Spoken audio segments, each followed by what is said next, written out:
I never thought I would be sitting across from my own mother and her boyfriend listening to them threaten to cut me out of the family if I did not hand over half of my successful business to my 21-year-old half-brother, who had never worked a day in his life.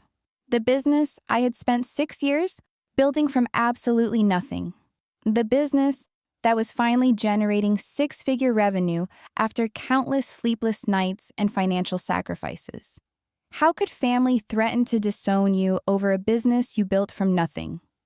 Before I dive into this unbelievable family drama, let me know in the comments where you are watching from, and please hit that like button if you have ever dealt with entitled family members trying to claim ownership of your success. Subscribe because this story takes some wild turns that will leave you questioning everything about family loyalty. My name is Diana, and at 31 years old, I had finally achieved something I had dreamed about since college. I owned a successful digital marketing agency that specialized in helping small businesses build their online presence. What started as freelance work from my tiny apartment had grown into a company with 8 employees and a client roster that included some of the most successful local businesses in our city. The journey to get there had not been easy. After graduating with a marketing degree and $50,000 in student debt, I spent 2 years working for a corporate marketing firm that treated employees like disposable resources. The pay was terrible, the hours were brutal, and I watched my creativity slowly die under layers of bureaucratic nonsense. At 25, I made the terrifying decision to quit my job and start freelancing full-time. I had saved exactly $3,000, which I knew would last about 2 months if I was extremely careful with expenses. My mother thought I was making the biggest mistake of my life, constantly reminding me about the security of a steady paycheck and health insurance benefits. Those first 2 years of freelancing were the hardest period of my life.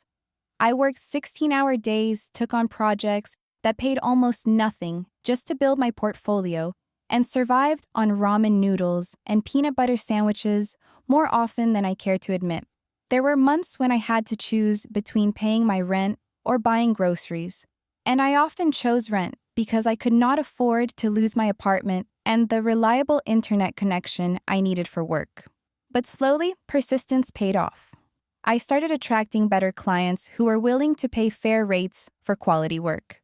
I developed a reputation for delivering results, and word-of-mouth referrals began coming in regularly. By year 3, I was earning more than I ever had at my corporate job. And by year 4, I had enough consistent income to hire my first employee. The growth from there was exponential. I rented a small office space, hired 3 more team members, and started landing contracts with businesses that needed comprehensive digital marketing strategies rather than just occasional projects. Last year, my agency generated $400,000 in revenue, and this year, we were on track to hit $600,000. Throughout this entire journey, my family had been mostly absent from the picture.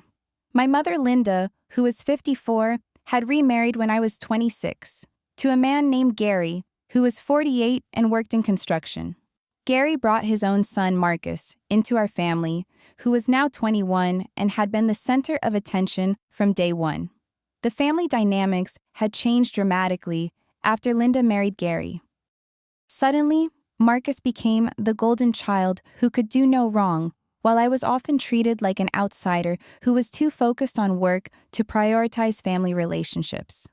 Linda would constantly make comments about how I was becoming too independent and career-focused, suggesting that I should be more like Marcus, who was easygoing and family-oriented.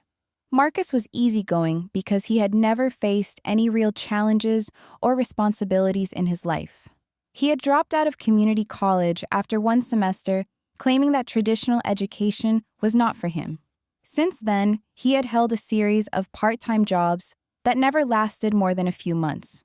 His longest employment was at a fast food restaurant where he worked for 4 months before quitting because his manager was too demanding about showing up on time.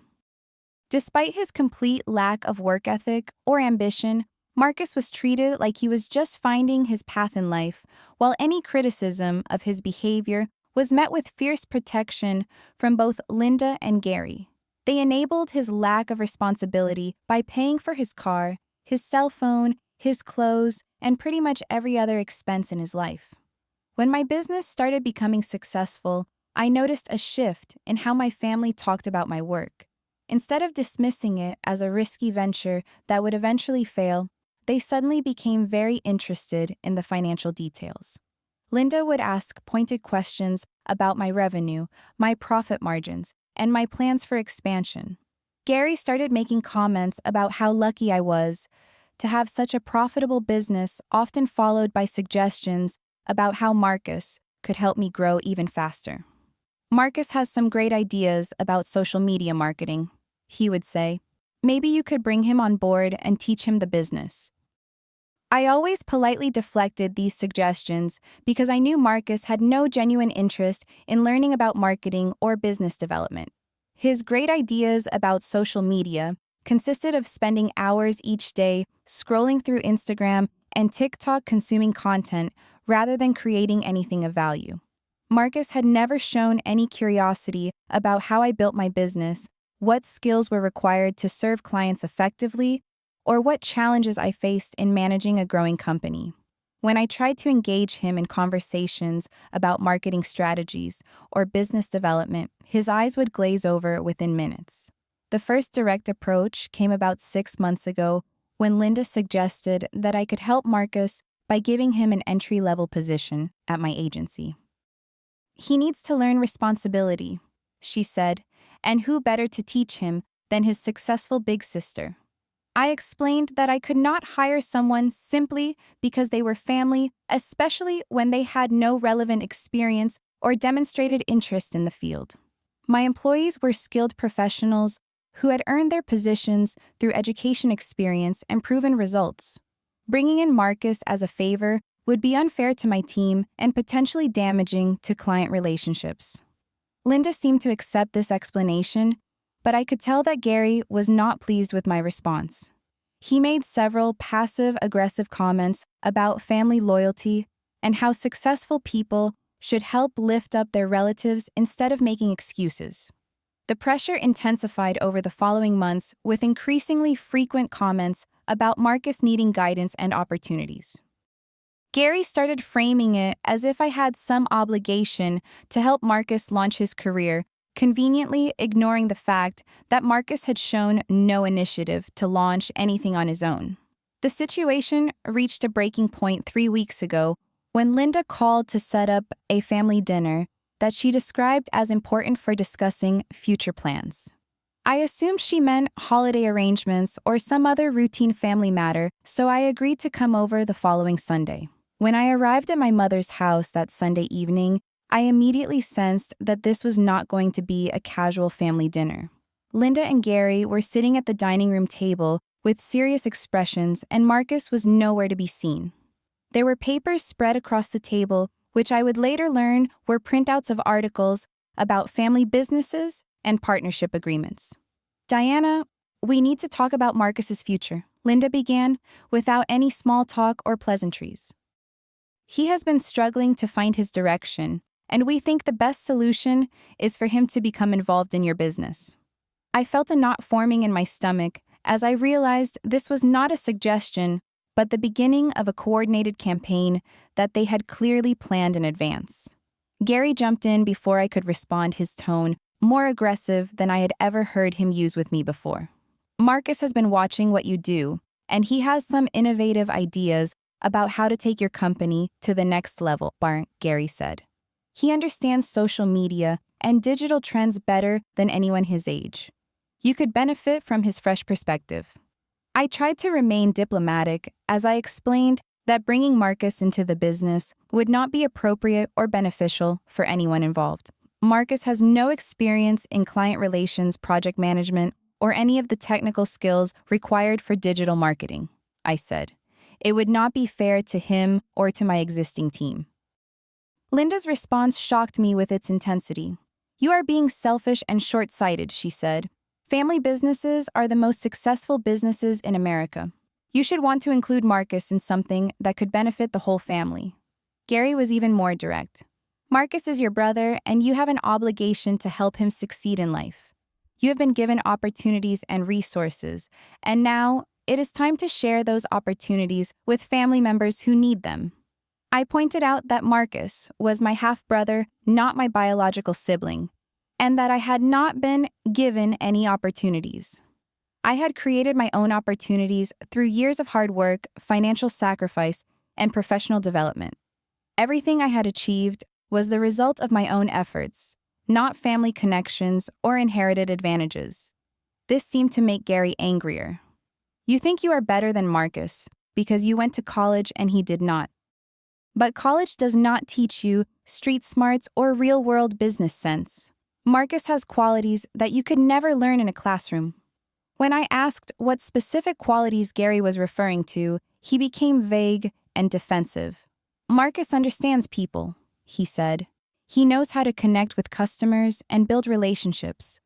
Those are the skills that really matter in business. The conversation continued for almost 2 hours, with Linda and Gary alternating between trying to convince me that Marcus would be an asset to my business and suggesting that I was being unreasonable for not wanting to help family. They had clearly rehearsed their arguments, bringing up examples of successful family businesses and statistics about the benefits of keeping business ownership within families.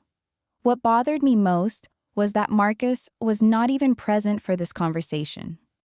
They were making decisions about his future career without including him, and they were demanding that I restructure my business without any input from the person who would supposedly be contributing to its success.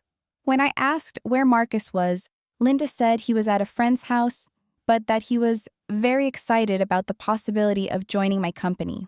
Gary added that Marcus had been researching the digital marketing industry and was ready to start learning immediately.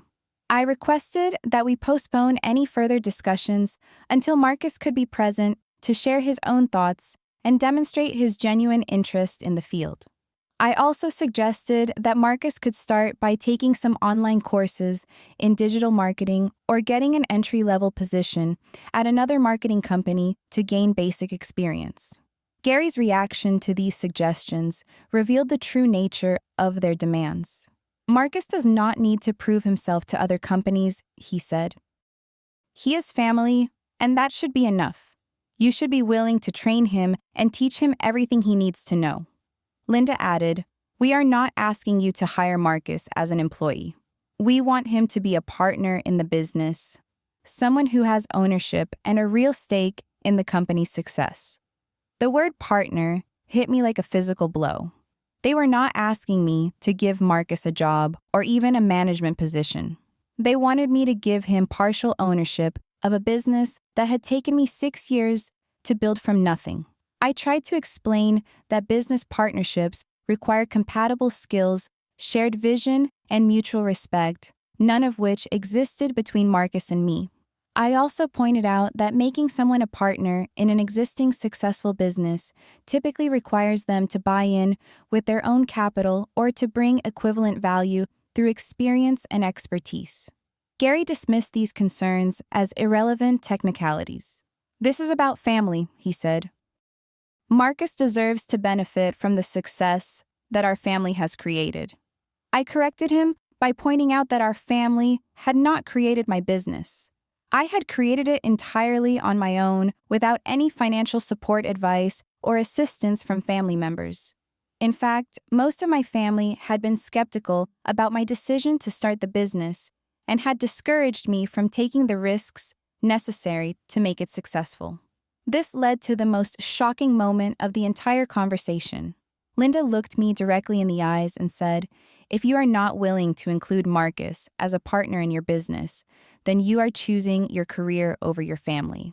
And if that is your choice, then maybe you should not be part of this family anymore."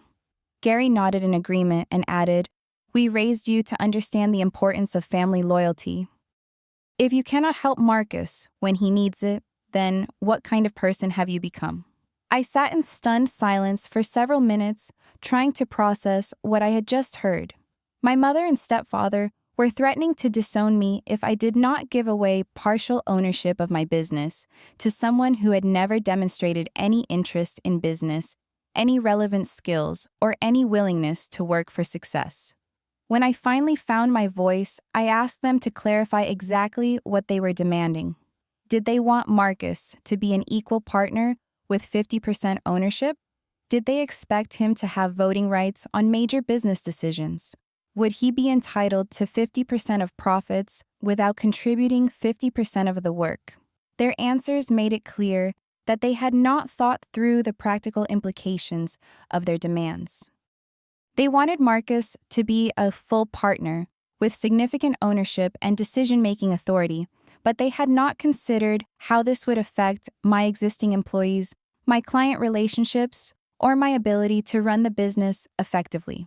The conversation ended with Linda giving me an ultimatum. I had 2 weeks to come to my senses and agreed to bring Marcus into the business as a partner, or they would consider me to have chosen money over family. As I drove home that night, I realized that this situation was about much more than Marcus's career prospects. This was about control entitlement and a fundamental misunderstanding of what it means to build something from scratch. The next morning, I woke up with a clarity that surprised me.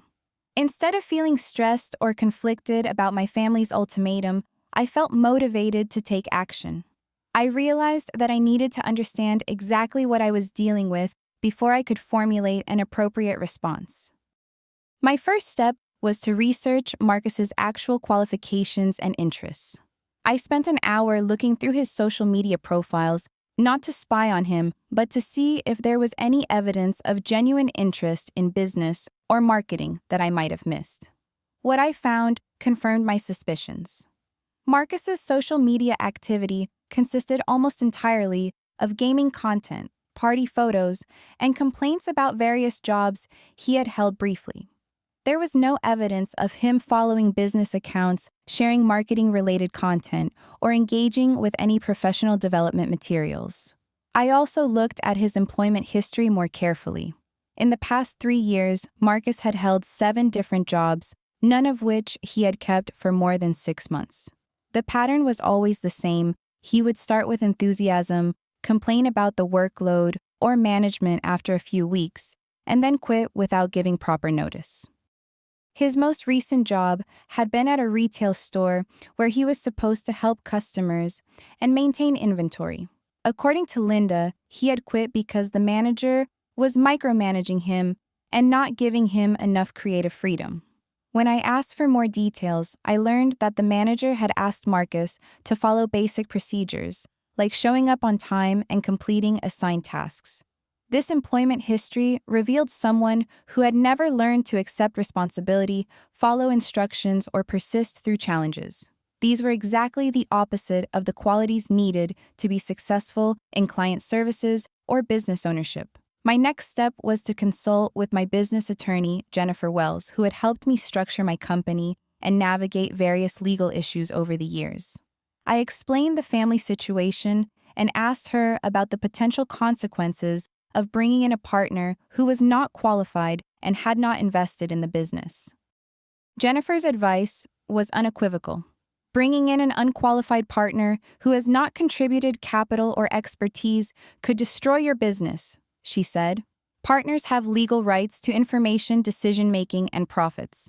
If Marcus becomes a partner and then makes poor decisions or fails to fulfill his responsibilities, it could jeopardize your relationships with clients and employees. She also explained that removing a business partner was extremely difficult and expensive, often requiring lengthy legal proceedings that could disrupt operations for months or years. Once someone is a legal partner, you cannot simply fire them like an employee, she warned. Jennifer recommended that I document all communications with my family about this issue, and that I clearly outline in writing why bringing Marcus into the business would be inappropriate and potentially harmful. I also decided to have a direct conversation with Marcus himself, since he had been absent from the family dinner where his future was being planned. I called him and asked if he wanted to meet for coffee to discuss the business partnership idea. Marcus agreed to meet, though he seemed surprised that I wanted to talk to him directly rather than going through Linda and Gary. When we sat down at a local coffee shop, I asked him to tell me about his interest in digital marketing and what he hoped to achieve by joining my company. His response was even more concerning than I had expected. Marcus had no understanding of what my business actually did, what services we provided to clients, or what skills were required to be successful in digital marketing. When I asked him about specific aspects of the industry, like search engine optimization, content strategy, or client relationship management, he admitted that he had never heard of most of these concepts. Most telling was his attitude toward work and responsibility.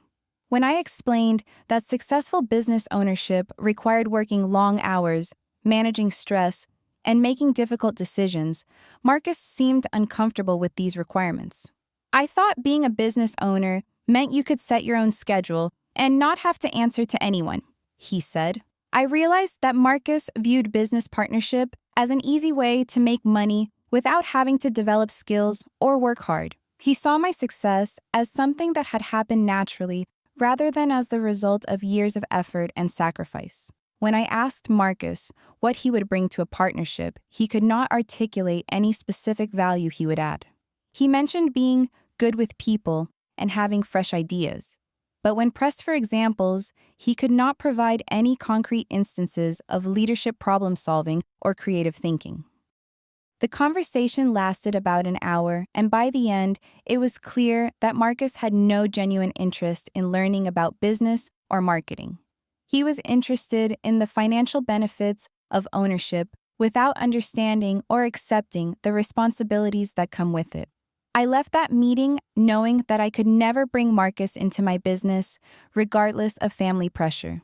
Doing so would be unfair to my employees, harmful to my clients, and ultimately destructive to everything I had worked to build.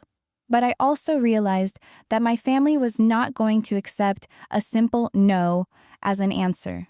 They had convinced themselves that I owed Marcus this opportunity, and they were prepared to use emotional manipulation and threats to get what they wanted.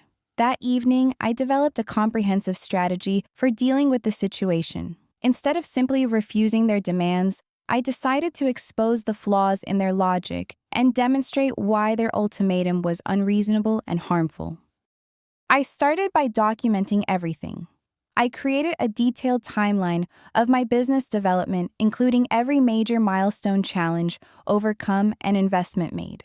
I calculated the total number of hours I had worked over 6 years, the financial risks I had taken, and the specific skills I had developed through education and experience. I also researched Marcus's employment history more thoroughly, creating a record of every job he had held, how long he had stayed, and the reasons for leaving. This pattern of behavior would be relevant if my family tried to argue that Marcus was simply unlucky or misunderstood by previous employers. Finally, I prepared a business analysis that explained exactly why bringing in an unqualified partner would jeopardize my company's success. I outlined the legal, financial, and operational risks involved, as well as the potential impact on employees and clients. My plan was to present this information to my family in a way that would make it impossible for them to continue their ultimatum without acknowledging that they were asking me to destroy something valuable for the sake of someone who had not earned the opportunity.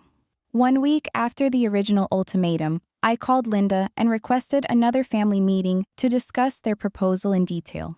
I told her that I had given their request serious consideration and wanted to share my findings with everyone involved, including Marcus this time.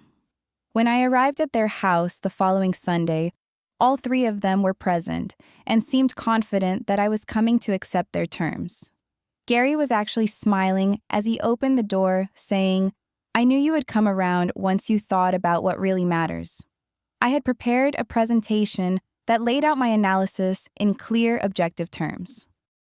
I brought printed copies of everything I wanted to share, so there could be no confusion or misinterpretation of my points. I started by reviewing my business development timeline, showing them exactly what I had accomplished each year and what resources I had invested.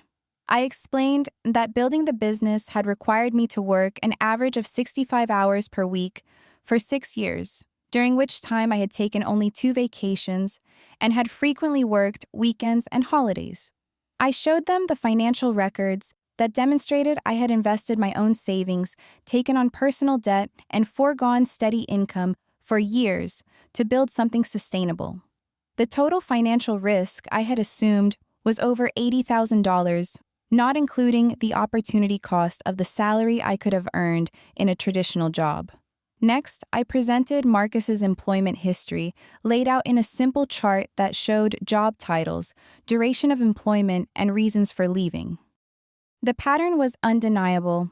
Marcus had never held any position for more than 6 months, and he had consistently left jobs due to conflicts with supervisors or dissatisfaction with normal workplace expectations. I also shared the notes from my conversation with Marcus, highlighting his lack of knowledge about the digital marketing industry and his misconceptions about business ownership. I made it clear that Marcus had no understanding of client services, project management, or any of the technical skills required to contribute meaningfully to the business. The most important part of my presentation was the risk analysis. I explained that business partners have legal rights to access company information, participate in major decisions, and claim their share of profits. If Marcus became a partner and then failed to fulfill his responsibilities, my other employees would suffer, client relationships would be damaged, and the entire business could collapse. I provided examples of family businesses that had failed due to unqualified family members being given leadership roles, citing specific cases where nepotism had destroyed successful companies. Finally, I offered an alternative proposal that would address their concerns while protecting my business. I suggested that Marcus could start by taking community college courses in business and marketing, followed by an internship at another company to gain basic experience. After he had demonstrated competence and commitment over a period of at least 2 years, we could discuss the possibility of him joining my company in an entry-level position. I emphasized that this alternative would actually benefit Marcus more than immediate partnership, because it would give him the skills and knowledge necessary to be successful in business rather than setting him up for failure. The response to my presentation was immediate and hostile. Gary accused me of being condescending and trying to make Marcus look bad with manipulated statistics. Linda said I was overcomplicating a simple family matter and that my charts and graphs proved I cared more about money than relationships. Most surprisingly, Marcus himself became defensive and angry. Instead of acknowledging his lack of qualifications, he attacked my analysis as biased and unfair. "You are trying to make me look like a loser," he said. "Just because I have not found the right job yet does not mean I cannot be successful in business." When I asked Marcus what specific skills or experience he would bring to a partnership, he could not provide a coherent answer. Instead, he accused me of being elitist and thinking I was better than everyone else because I had gone to college. The conversation quickly deteriorated into personal attacks and accusations. Linda said I had become selfish and arrogant since my business became successful. Gary claimed that I was trying to hoard opportunities that should be shared with family members. The most hurtful comment came from Marcus, who said, "Maybe you are not really part of this family anyway, since you care more about your stupid business than helping your own brother." I remained calm throughout these attacks, sticking to the facts and refusing to engage in emotional manipulation. I repeated my offer to help Marcus develop the skills necessary for business success through education and experience, but I made it clear that I could not and would not give away ownership of my company to someone who had not earned it. The meeting ended with Gary delivering the final ultimatum. "You have 1 week to decide whether you want to be part of this family or not. If you choose your business over Marcus, then you are choosing to be on your own." As I gathered my materials and prepared to leave, Linda made one last attempt at guilt manipulation. "I never thought I would see the day When my own daughter would abandon her family for money, she said, I raised you to be better than this. I looked at each of them and said, I am not abandoning my family for money. I am protecting something I built through years of hard work from people who want to destroy it for their own convenience. If you cannot respect the effort and sacrifice it took to create this business, then you do not really respect me as a person. I left their house knowing that I would not change my mind regardless of their threats. I also knew that they would probably follow through on their ultimatum, which meant I was about to lose my relationship with my mother and stepfamily. But for the first time in weeks, I felt completely at peace with my decision. The week following that final family meeting was both emotionally challenging and surprisingly liberating. I spent time reflecting on what I had learned about my family's true priorities and what I wanted my future relationships to look like. I decided to use the remaining days before their deadline to take proactive steps, rather than simply waiting for them to follow through on their threats. I called my mother on Tuesday and told her that I had made my final decision. I will not be making Marcus a partner in my business, I said clearly. This decision is not about money or selfishness. It is about protecting something valuable that I built through years of hard work and sacrifice. I hope you can eventually understand and respect my decision, but I will not change my mind regardless of the consequences. Linda's response was immediate and final. Then you have chosen your business over your family, she said. Do not contact us again unless you are ready to apologize and do the right thing for Marcus. She hung up before I could respond, but I felt relieved rather than devastated. The uncertainty and emotional manipulation were finally over, and I could move forward without constantly worrying about the next demand or threat. What happened next surprised everyone involved, including me. Within days of my family's ultimatum, other relatives started reaching out to ask about the situation. Apparently, Linda and Gary had been telling extended family members that I was being selfish and refusing to help Marcus when he needed it most. However, when my Aunt Patricia called to get my side of the story, she was shocked by what I told her. Patricia owned a small restaurant that she had built into a successful business over 15 years, so she understood the challenges of entrepreneurship and the risks involved in bringing in unqualified partners. They wanted you to make Marcus a partner without any investment or experience, she asked incredulously. That is not family loyalty, that is financial suicide.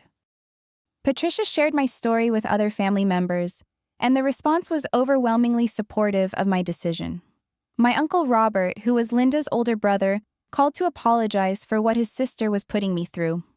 Linda has always spoiled that boy, he said, but asking you to risk your business for him is completely unreasonable.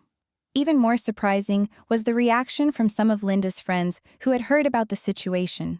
2 of them reached out to me directly to express their support and to share their own stories about family members who had destroyed businesses through poor decisions and entitlement. One of these friends, Margaret, told me about her son, who had demanded a management position at her accounting firm despite having no relevant education or experience.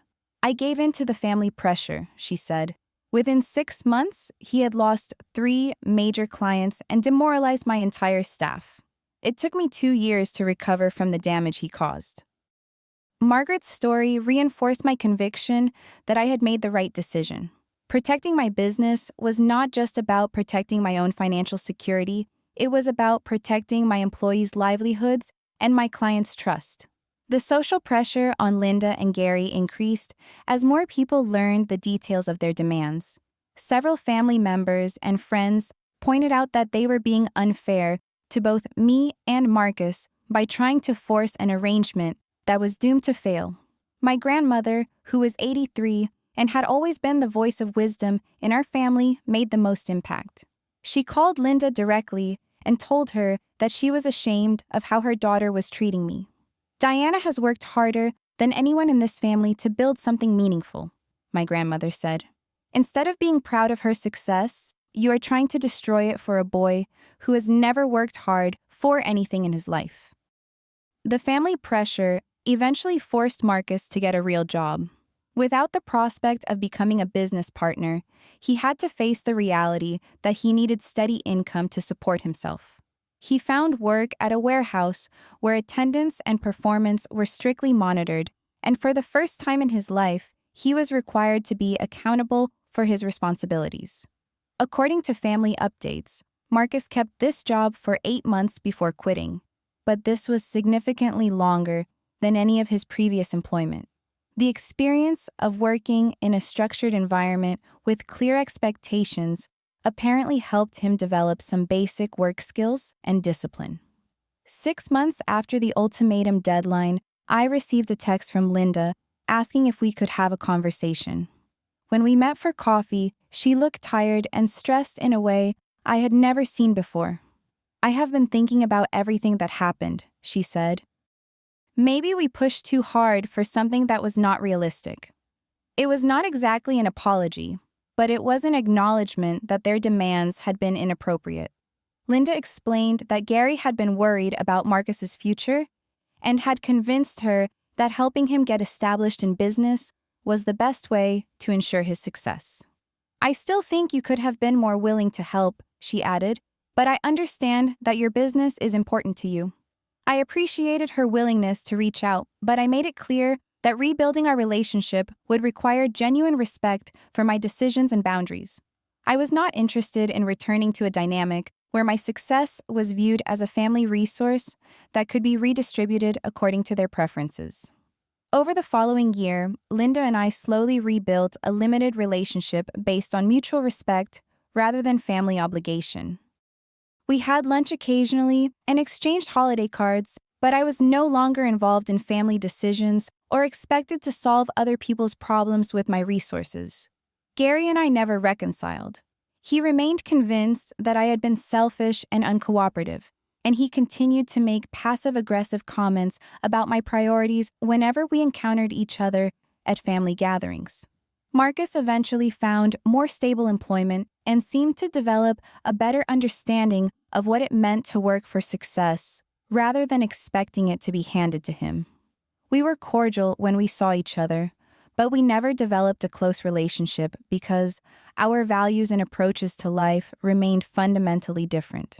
The most important outcome of this entire experience was the clarity I gained about my own values and priorities. I learned that protecting something you have built is not selfish, it is responsible. I also learned that family loyalty should not require you to sacrifice your principles or jeopardize your future. My business continued to grow and thrive without the distraction of family drama. I was able to focus on serving my clients, supporting my employees, and building something sustainable that I could be proud of. Most importantly, I learned that success does not obligate you to rescue people who are not willing to work for their own success. True family support means encouraging people to develop their own capabilities rather than enabling their dependence on others. Today, I run a company that generates over $800,000 in annual revenue, employs 12 people, and serves clients across multiple states. I built this success through dedication, skill development, and sound business decisions, not through family connections or inherited opportunities. Have you ever faced pressure from family members who wanted to benefit from your success without contributing to it? I would love to hear your stories in the comments below. Please give this video a like if you believe that protecting what you have built is not selfish, but necessary. Subscribe for more stories about setting boundaries with entitled family members and building success on your own terms.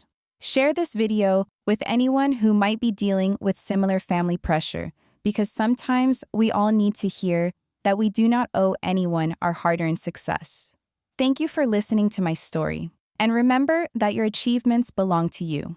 You have every right to protect what you have built and to say no to people who want to benefit from your work without earning it themselves.